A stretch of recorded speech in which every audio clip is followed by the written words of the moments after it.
আমি আপনি যদি বসে থাকি রিজিক আসবে না। এক বৃদ্ধ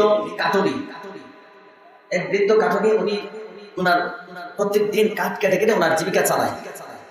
হঠাৎ একদিন সকালবেলা উনি কোরআন নিয়ে বের হইতেছে, তার বিবি ভাবতেছে আজকে আমরা কি খাবো, আজকে তো ঘরের মধ্যে কিছুই নাই, এমনকি সকালে খাবার খায় না। কাঠুরি এই কথা ভেবে তিনি আল্লাহর উপর ভরসা করেন নাই, মাঠের মধ্যে চলে গেছে। সারা জঙ্গল ঘুরে একটাও গাছ পায় নাই। একেবারে বিকাল বেলা পেরেশানিত অবস্থায় একটা গাছের নিচে বসা হয়েছে।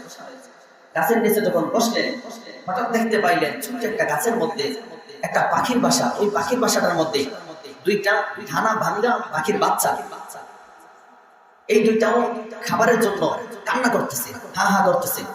হঠাৎ করে দেখতে পাই ওই বাচ্চাগুলোর মায়ের একটা খানা নিয়ে আসছে। তিনি বললেন এই বাচ্চাগুলো মা যদি খানা নিয়ে আসতে পারে তাহলে আমি কেন চেষ্টা করলে পারবো না? যে আল্লাহ তাআলা এই বাচ্চাগুলোর খানার ব্যবস্থা করে দিয়েছেন, রিজিক দিয়ে দিয়েছেন, সে আল্লাহ আমার রিজিক কেন দিবেন না?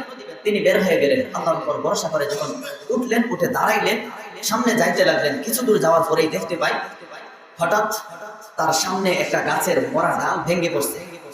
তিনি ওই গাছের ডালটাকে কেটে কেটে টুকরা টুকরা করে বাজারের মধ্যে বিক্রি করলেন, তার আহার যোগাইলেন ওইটা দিয়ে।